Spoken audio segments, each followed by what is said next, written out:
on this episode of A Tale of Two Hygienists. To grow beyond who you are now or what you're doing now, you have to find people that have experienced that growth that are going to stretch you and challenge you.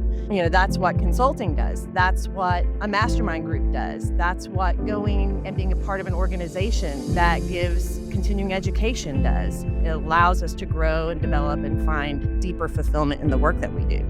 Every person in a team can be a leader, and a practice with no leader is a ship without a sail. You're just floating out in the water with nowhere to go. You're in the doldrums, and you're just sitting there. If you have a doctor that's struggling with leadership, the greatest gift that he or she can be given is a team that works to lift them up and helps lead with them. Yeah, this is a tale, oh yeah, a tale of two hygienists. So there might be only one, bringing the best of dental knowledge, and we do it all with ease. We cover oral health and screening, and preventing gum disease. We're gonna do a lot of learning, and have a little bit of fun working at the dentist. A tale of two hygienists.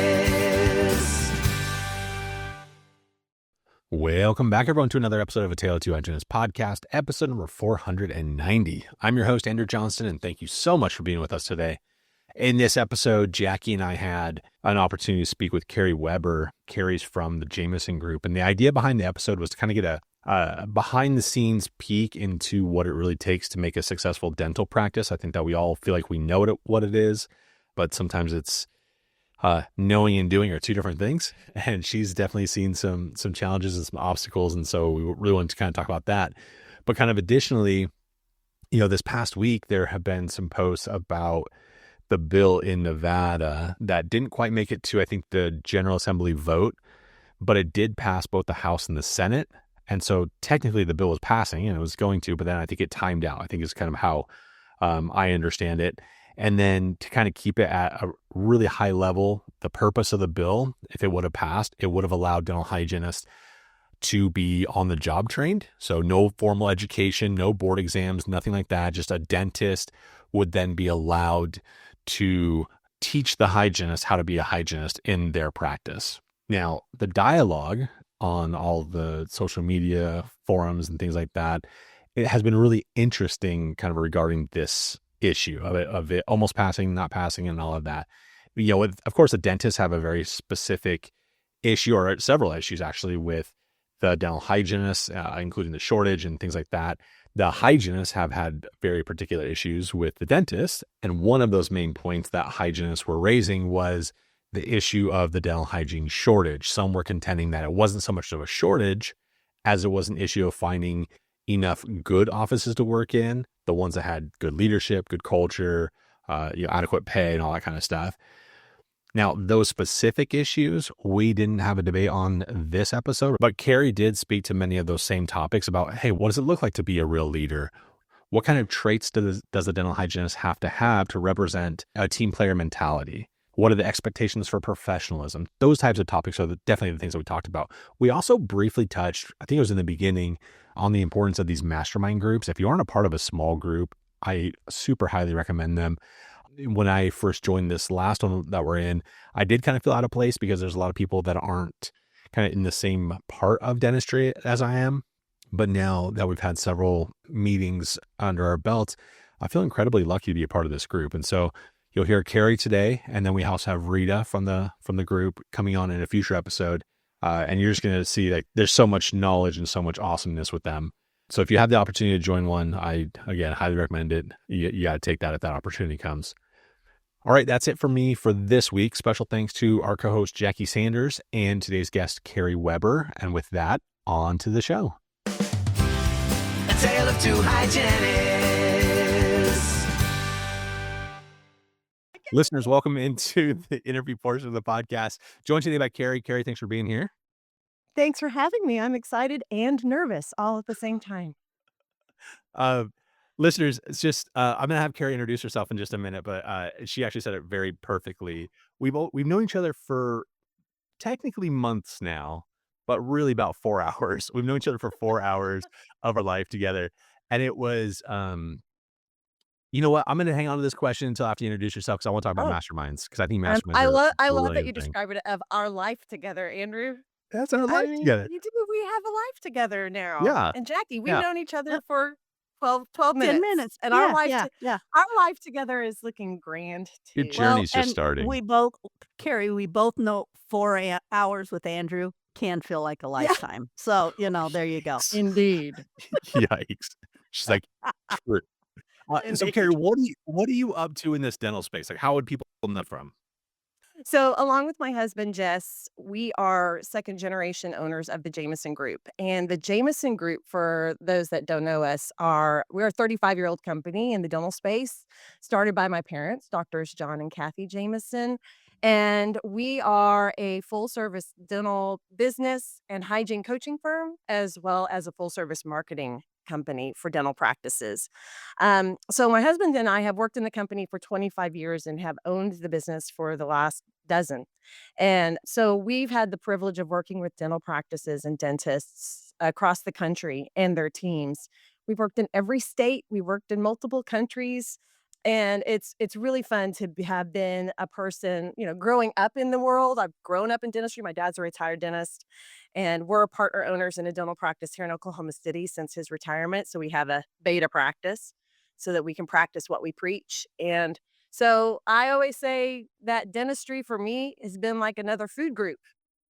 And I've grown up on it. I've lived off of it. And so I was brainwashed into it. And here I am, Andrew, I love it. I love it. brainwashed What into and the thing dentistry. is, we wanted a brain like yours. That's maybe not so much brainwash, but like a brain like yours, because you have such a breadth of like your big picture dentistry, right? A Yeah. lot of us are siloed. We see, okay, these are our two Facebook groups that we participate in. Here is, our couple of friends that we communicate with, and this is our normal for dentistry. And I wanted to Yeah. pull back a little bit and get your opinion on like what are you saying here in different aspects. And so I actually did prepare some questions, which normally I Okay. don't normally do, but like I think this is such a relevant and important topic. But before we get there, I want to go back to the mastermind thing. Okay. Mastermind's not something that I've really participated in. Teresa Duncan, who's been on the show many times, listeners. But she invited us to this mastermind, and it has been so eye-opening, the different side of the industries I didn't know about. And so listeners, by the way, if you Wow. have an opportunity to like join a mastermind, please do. I know it sounds dorky and sounds weird, and you're like, "Oh my gosh, I don't want to spend, an hour and a half or whatever with people I don't really know." You actually absolutely have to. I think all of us, except for Kevin Henry, let's throw him under the bus for never being at our mastermind. Yeah. But I mean, Kevin. all of us, freaking Kevin, come on. Freaking Like, Kevin. we all get so much out of it, and for me, it really does feel a little bit Yeah. more. I think the last one I kinda took over, and I was like, "Hey, here's all my grievances. You guys solve me," and that was just really helpful for me, but I've learned a lot too. Can you speak a little bit to the mastermind area and, like, how has that benefited you? Oh, yeah. I think that was a great way to say it, Andrew, that we all in the dental space, even in positions in dental practices, we become siloed. We're looking for the things that are very specific to us. Everybody's motivated by what's in it for them. And Absolutely. it's very eye-opening to be a part of just I mean, I have to repeat what you said, the other perspectives to really understand. So if the listeners of this podcast are primarily hygienists, imagine if you could really understand at a deeper level what your business team members are dealing with day in and day out, or your assistants or your doctors, quite frankly. Mhm. And to not only be improving your own individual skills, but your skills as a team. And for us in the mastermind group, it's to hear these outside perspectives, but also it's like a peer group, and it's mentorship, and it's positive, and it's all for the benefit of helping each other be more successful. It's very abundance mindset, which I love. There's not this kind of scarcity feel because we all dance around the same realm. In fact, there's some crossover where some people could say that some of the people in our group could be considered competitors, but I never feel that way. I feel like there are people in the world that you may get a glimpse of. You're like, man, I really respect that person. I really appreciate what that person's doing. And when you can be across the table or be in a virtual space with that person and develop relationship there, it helps build more meaning in your work. Mhm. Because Jim, I think it's Jim Ron that said, "You're the you're the average of the 5 people you spend the most time with. And I think a mastermind group is that way. If you feel like you need to grow beyond who you are now or what you're doing now, you have to find people that have experienced that growth that are gonna stretch you and challenge you. That's what consulting does. That's what a mastermind group does. That's what going and being a part of an organization that gives continuing education does. So it allows us to grow and develop and find deeper fulfillment in the work that we do. This might be a really terrible question, but I feel like you mentioned scarcity mindset or abundance mindset, like either way, looking at that. I feel like there's a couple of examples in our realms, including Jackie. Maybe you can chime in on this a little bit because you've helped develop a lot of like up and comers, like this, new speakers, new writers, new all of these things, and then they get to a certain point where it's like, at first it's all abundance, abundance, abundance. We're gonna share, we're gonna help, we're gonna collaborate, we're gonna do all these things, and then all of a sudden they like clamp it down. They're like, no, no more. Like this is my Yes. sandbox. You got to stay out. And I think that dental practices kind of do that too, right? It's like you have Yes. to come and be our patient. You can't be their patient. And I don't want to refer to this specialist because they're going to steal my patient or whatever. Is there, in your opinion, is there and Jackie, again, I want you to chime in on this too, but it's like, is there just like an innate sense of, I want to be a good person and I just want to have this abundance mindset and we're always going to share no matter what, even if there's going to be a competitor in our mastermind?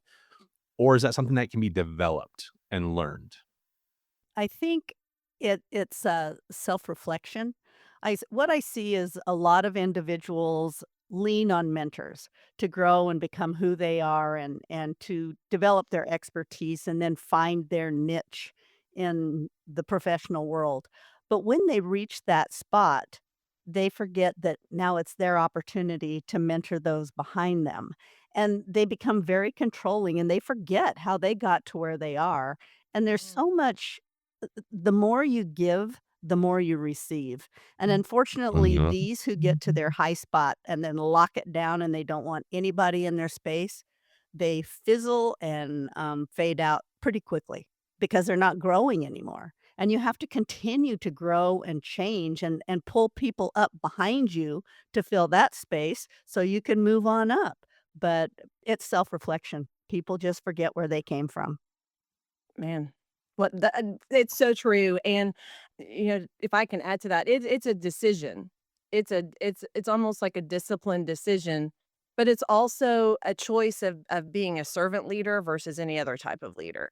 So, I really was privileged I genuinely grew up in the consulting, speaking, dental space. I was at dinner tables with high performing dentists and speakers and consultants and leaders in the industry, and I actually had 2 of the greatest examples of leading as a servant and helping build up other people through my parents. And then I had a lot of people that have just chosen to help me and to refer me to people and to throw my name in a room, say my name in a room, and um it's like Jackie said, how can you forget that? How can you forget that somebody else and, Teresa, let's just go ahead and shout out Teresa Duncan Yeah. again, did this whole speech at ADOM about leaving the ladder down for other people, but you have to choose that, and you cannot let your ego get in the way. And, I do think that in dental practices, this exists. And I think it is, again, a decision of how much of the work that you do you want to have meaning behind it? How much are you driven by your own personal gain, and how much meaning do you want to have in your professional career? I always talk about professional fulfillment because fulfillment is really important to me. And I always say the only way a person can experience true professional fulfillment is if they are delivering individual excellence, and they are part of a team that is committed to delivering excellence. So individual excellence and team excellence together allows people to be fulfilled. If one of those isn't happening, fulfillment can't occur. And so we as professionals have to decide, how do I want to look back in my career? Do I want to be self-serving and just burn bridges, or do I want to help as many people as possible and check my ego at the door? And so I don't feel like helping someone else make gains is a loss for me. There's plenty. Yeah. There's plenty. All right. There are more There dental is plenty. practices in the state of Texas than I could ever help. Right? I yeah. I was gonna do this one thing with all the numbers, because with the so there's 200,000 dentists, there's what I tell you, Jackie, there's 340 million patients out there, and, like, we're still, like I think that if we were all working, 16 days a week or whatever, that's, like, 1,700 patients per doctor, which is not the highest of numbers, but it's a healthy enough number. You see 9 patients a day. Yeah, it's just it blows my mind how dental practices operate sometimes. So, let me get into actually what my real first question I have listed here Oh, is 'cause we haven't you got haven't to even that gotten yet. to the real question. Okay. Okay. So, here's my real first question. Are dentists good leaders? Some. Perfect Did you hear answer. me? Yeah, Oh, I heard absolutely. you. I Some. wanted you to elaborate on Some. that. Like, Huh. that because some to me, some is not most, some is not half, some is some. It's a smaller portion than half are good leaders. So, I guess then, in your perfect world, if you were like, "Hey, this is the dental office," like, who would be the leader of a dental office? And how do you kinda quantify or measure what those leadership skills look like? Well, let me expand on the some. Every dentist can be a leader, and some have those qualities innately a part of them, so they immediately lift, right? Some are committed to developing that skill, and so they begin to lift, and some of that's hard work for them. It's hard for them because it doesn't come naturally. Some of them choose to stick their head in the sand or not do anything, or they don't wanna. And so, there's definitely that piece. I could say the same for any member of a dental team. Some dental team members wanna be the best they can be and are committed to it. Some just wanna check the boxes and get the paycheck, and some don't even wanna be there. Huh. And if I all I need is someone to say, "I wanna be better," and mean it, and be coachable, and be committed to doing the hard things and get outside of their comfort zone, and they will get better piece by piece by piece. I mean, that's the whole concept of James Clear's book, Atomic Habits, is every little discipline that you build one little discipline at a time to ultimately get you to where you wanna be. It's the same in leadership. And so it's a matter of, what would be the percentage? I don't know, but I've had conversations with all 3 types of doctors and all 3 types of team members. And the teams that make that top 20% of high performing teams and practices are led by a great leader, a great doctor leading, and it is a team of leaders that are committed to leading from wherever they are. And, when I do lectures, I often will ask if I'm doing a team lecture on team building, high performing team culture, all that stuff. I'll ask the group, how many of you consider yourself a leader? And a sporadic number will raise their hands. And I Hmm. keep asking the question and making them answer it until all of them raise their hand. Because then when it comes down to it is, how many of you feel like you have influence in your practice? How many of you feel like you influence your teammates? How many of you feel like you influence your patients? How many of you feel like you have that power, whether it's good or bad? And then they all realize, oh, well, maybe I do have that influence. And so it's the first step is accepting that you have that power. And now what are you going to do with that power? Are you going to do something good with it, or are you going to do nothing with it? And so, yes, every person in a team can be a leader. And a practice with no leader is a ship without a sail. You're just floating out in the water with nowhere to go. You're in the doldrums and you're just sitting there. And so, if you have a doctor that's struggling with leadership, the greatest gift that he or she could be given is a team that works to lift them up and helps lead with them. Did that answer your question? It Yeah, but did. I've got a Oh, hard follow-up question. Um, okay. Dental professionals tend to be such high-geared caregivers that we become very non-confrontational. Yes. We are just there to take care of our patients, we're there to serve, and our needs tend to be put underneath a rock. So we become non-confrontational, I don't wanna talk about it. How do you drive those dental professionals to find the confidence to change? The non-confrontational ones? Uh-huh. Um, well, communication skills is exactly that. It's a skill. And have you guys have done surely at some point some type of behavioral style Mm-hmm. Too test. many. To me, I'm confused now. you know what letter you are, you know what four letters Mine you are, keeps you know what changing color every you 5 years, are, though. Absolutely. you know what Absolutely. animal you Mm. are, you know it all. Um, there are some behavioral styles that have no problem with saying all the words. And then there are some, to your point, Jackie, that don't that's their worst nightmare Yeah. is to come up to a person and say, I have a concern, or you know, I feel frustrated, or I'm hurt, or whatever the case may be. And that's why Those are the communication skills, eyes. right? But you know, the S's and the C's we're talking about the disc scale are the ones that won't say anything. Yeah. They'll avoid it. You know, eyes will avoid it because they just want everybody to like them. So they don't wanna ruffle feathers there, and, D's don't care. I'm a DI. I don't know what that says about me. Huh. I don't know, can you believe it? But we have to practice it, and then we have to be in a work environment where it's safe. So if I'm in a work environment where I feel like I'm gonna be attacked, or I'm gonna be put down or shamed or dismissed because I bring something up, um, then I'm not gonna say anything. Are you kidding? I'm not gonna say anything.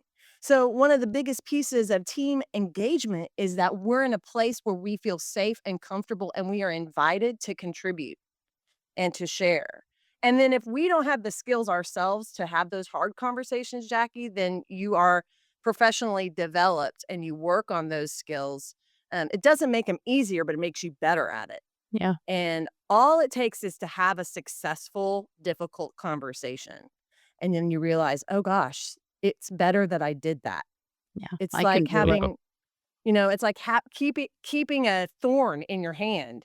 I'm just gonna walk around with this wound for forever, or I'm just gonna pull the thorn out. That's gonna hurt, but once the thorn gets out, we can heal, you know?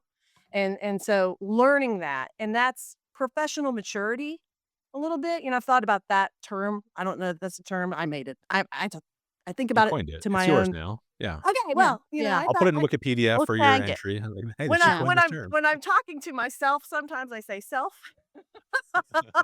um, there are there's we as human beings mature, but sometimes even as grown older adults, we have not professionally matured.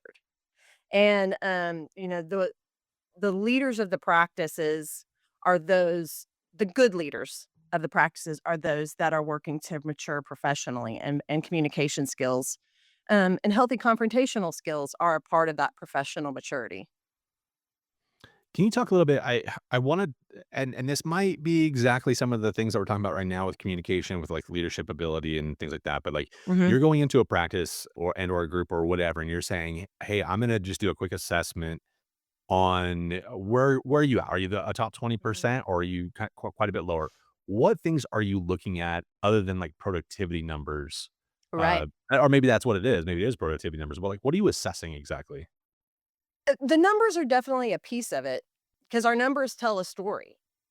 Hmm. So, if we aren't tracking our production numbers, our collection numbers, our new patient numbers, our treatment acceptance numbers versus treatment presented, all of those pieces tell a story of the practice. And I love to debate, and I always tell people, I was like, come at me with any of your objections to the things that I'm going to get on my soapbox about. But if you are afraid to share your numbers with your teams, or if you have no interest as team members to know your numbers, then you're hurting yourself, because those numbers are telling us not just how much money you're making. Spoiler alert, that's not the only reason. It's telling me what my patients' relationships are with me. It's telling me how my team members are performing, quite frankly. There are standard key performance indicators that we can say, wow, that was lower than I thought. And if I, as a business owner or a practice leader or a department leader, don't know my numbers and I don't have goals within those numbers, what am I having everybody? What's the target here? Mhm. What's the target that we're working towards? So then when we go into practices, our advisors, we're having conversations with the team because we're asking from their perspective, how do they see their roles in the practice? What do they see the opportunities are? We're having a lot of conversations with the doctors, with the owners. I need to know what their vision is for the practice, and I need to know if the team knows what that is. They rarely do. And then I want to see how patient flow is. How are we answering the telephone? How are we scheduling appointments? How are we checking patients in? How are we checking patients out? How are we talking about treatment? What are we doing during the doctor hygiene evaluation? It's not just a check, everybody. There is a purpose to every piece of patient flow and that patient's journey. And so I want to see how that's being executed. I want to see how engaged the team is, and I want to see where the opportunities are for improvement. I don't want to change things that are working well for practice. Sure. And we're not there to make everybody's life miserable. We're actually there to make everybody's lives better. And, I was at a dental conference a couple of weeks ago, and Judy K. Mozoff was speaking, and I don't know if you're familiar with who she is, but she does a lot.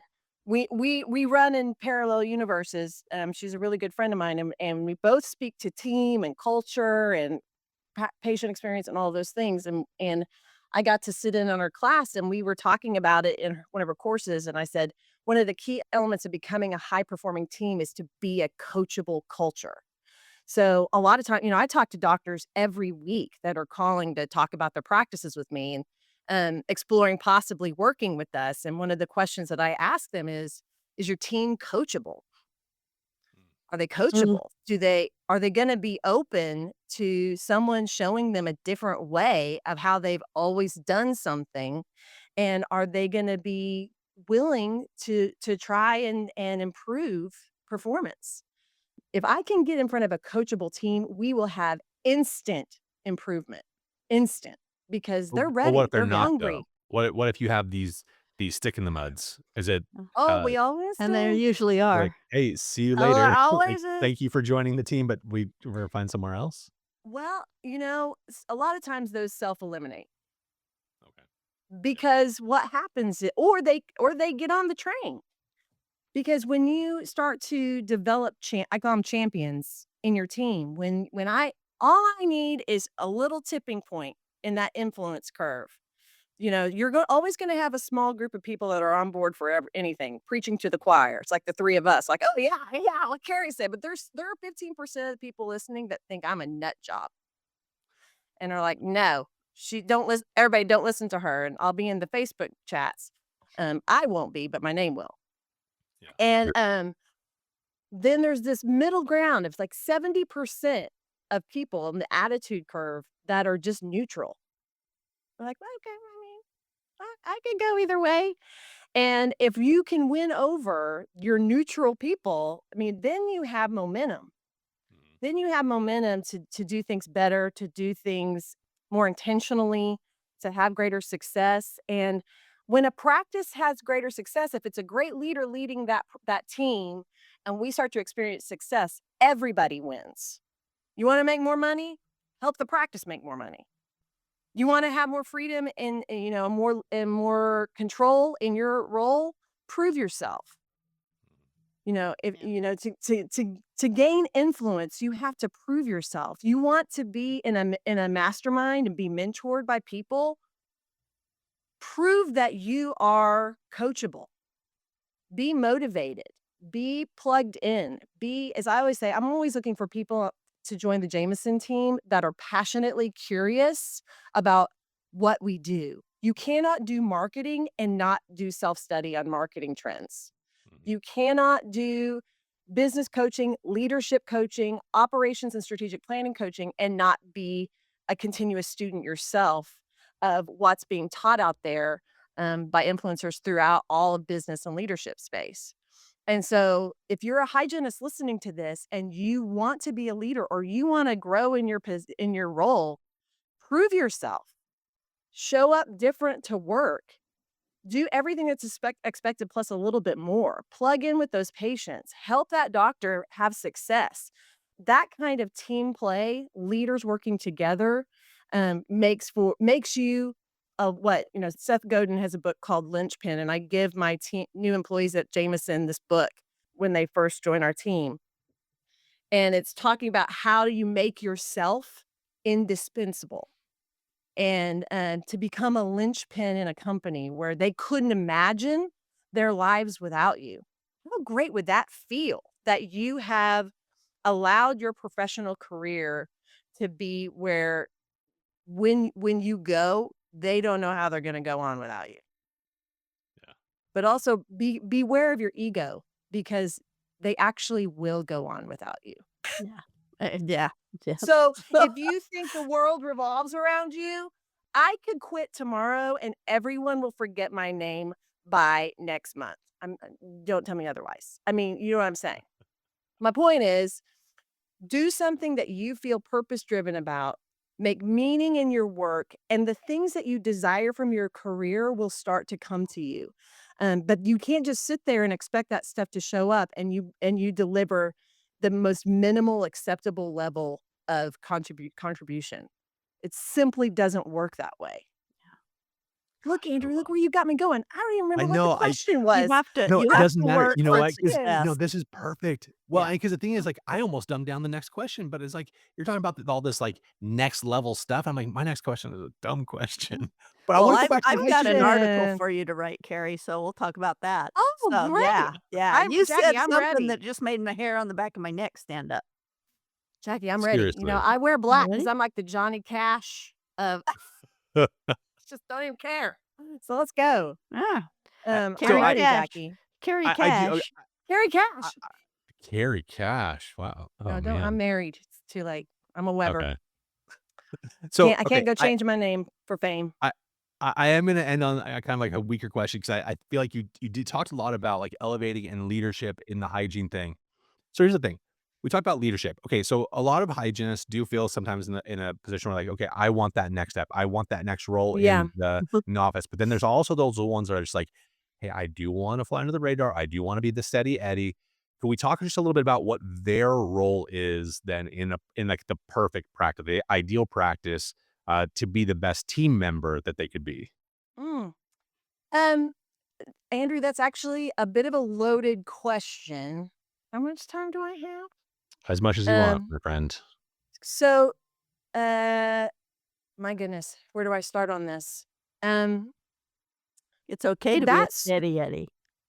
but it starts with the leaders. It starts with the owners. It starts with the doctors. However, if you're a group practice, it starts from the top down of clearly communicating to your team expectations of performance. What your vision is for that practice, what your expectations of patient care and practice and team performance is. If fly under the radar fits that vision and they can make that work, great. But if you are choosing to drag down the performance of the rest of the team, that's not okay. But that goes to the leader on clearly communicating expectations and then deciding for themselves, is this person's performance, does that fit in the framework of what I consider excellence in this position to be? So I'm not saying everybody has to be the next Hugh Freedy KOL. You know what I mean? I'm saying make a choice to deliver to the expectations of your doctors at the least. And if I don't know what my doctor or my leader's expectations are, that's not fair. Yeah, So this is agreed. a little two-sided. Leaders need to tell the team, they need to know, and we need to make sure they know that they're on track or not. And then the team members need to decide, am I willing to be a part of this vision or not? Mhm. And Mhm. by choosing to be on that team, you are choosing that vision. And too many times I have heard this and I get real frustrated because I say, I'm okay with you I get, but no, I don't know if I'm okay with you flying under the radar. As long as you are representing who you are in your patient's life correctly, and who you are as a clinical person in a dental practice is the front lines of that person's health and well-being. And if you're flying under the radar means that you're skipping pieces or you're doing minimal acceptable and putting them at risk, that is not okay. So if you are not continuing to develop your skills and to know what we now know in dentistry and oral health and be that person, that spokesperson, that advocate for optimal health, why did you pick this profession? Spoken Now like a they true hate now DI right there, now by they the hate way. me. I No, no, love No, y'all. I because love no, y'all. they can't it's hate you because it's the truth. A that lot that of is the them, truth. But I think though part of this is how we are um identifying in our own brains what does flying under the radar mean? Because I think for a lot of hygienists, Right. Jackie, and tell me if I'm wrong, right? Because I could be a steady Eddie if I have clear Steady expectations. Eddies can Hey, be I'm great doing as long as they $2,000 a meet day. the I'm doing mark. high excellence of this. Yeah, Yes. exactly. And so, but I also don't think that a lot of people do want the limelight. They want their, if their doctor wants to No, be and the high flyer, honestly, do that. Do let the elevate their doctor and let them be on the pedestal, and you just, fly under the radar, I yes. guess is how I well, and explain that. We need people in the hygiene world that want to be the supporting role. We need Yeah, you. yeah. well, and I Don't think leave. we switched wording because we were talking about steady eddies, and then we started referring to them as flying under the radar. So I think that is Yeah. two totally different categories. I think a steady Yes. eddy can be the individual that wants to be a hygienist at his or her top of their game and do everything they Yes. need to do, and they don't want to get involved in having to track their numbers. They just want to be a good hygienist. Yes. And I think there are a lot of hygienists out there that that's what they wanna do. It's not that they're going under the radar and skipping things. They just don't Yeah. want to get involved in the business side of things. They just want to Yeah. be a good hygienist. So, Yes. yeah, And you know there what? you People go. that want to be that can have a role in a great practice for forever. Absolutely, absolutely. We see it daily. So, And that's the thing. That's when it falls back to the doctors and the leaders of creating that framework, like the a certainty of what this role is and what I need you to do. And are You we love. on the same page? Are we philosophically aligned? Are you comfortable with what I'm asking of you? Because if we do not connect there, we begin to resent each other. yeah, Mhm, yeah. mhm. And so very good. Thank you for that clarification, Jackie, because you're absolutely right. And the problem we're facing right now, Gallup studies Gallup worldwide, they Bullying and do a stuff. lot of studies on employee engagement. And they're finding that the worldwide employee engagement, 79% of employees are disengaged, which means they're barely checking the boxes. So Did they I'm do getting it fired up. Yeah, did they do an age group on that? They did not. Well, See, maybe that let's would go be see. interesting. Or Yeah, an that would industry be some specific. But a lot of the well, disengagement is happening because the employees, they said, are feeling disconnected, unsupported, and unclear about their roles. expectations.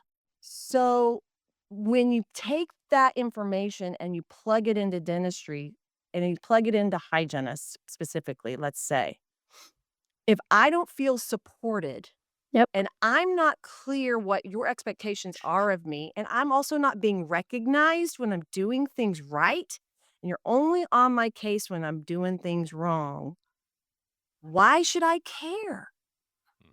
Yeah. So, that leadership piece can play such a strong role. And my my here's another thing I know. There are a lot of great dental practices out there right now looking for really great hygienists. Yeah. And, you know, not only do our doctors and our dental practices need to get clear on what their vision is for their practices, but the team members, hygienists, you need to decide what your vision is for your career and determine if you're in the right place for your career fulfillment. And if you're not, there's somebody looking for you. right now. Amen. Amen. Yeah. Dang. Well, Carrie, I mean, we could keep talking probably for a long time, and I don't think you alienated the audience as much as I thought you were You going to. don't? So that's No, pretty good. no. But hold on, I hold on. But if there is a small portion that did want to send you a little hate email, like how can they contact you? What is now your contact information for them to Just don't just give your drag you address. through the You know comments?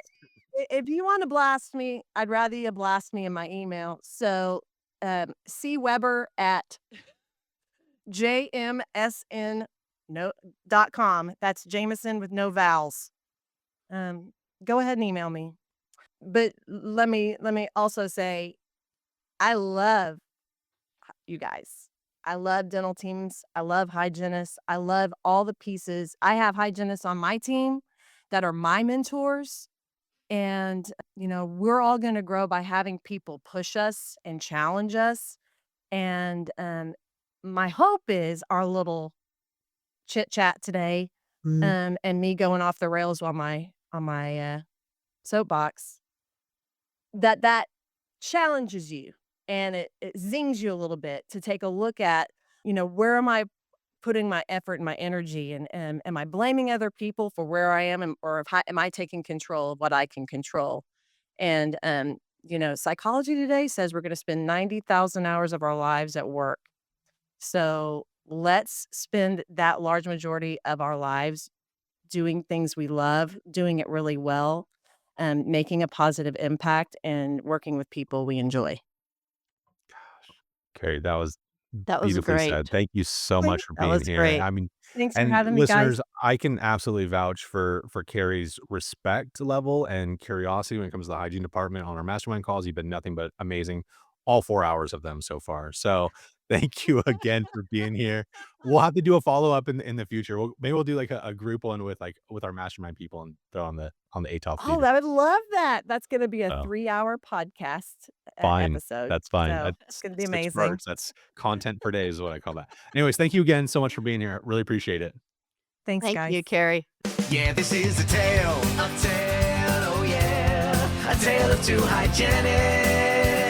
So there might be only one, bringing the best of dental knowledge, and we do it all with ease. We cover oral health and screening, and preventing gum disease. We're gonna do a lot of learning, and have a little bit of fun working at the dentist. A tale of two hygienists.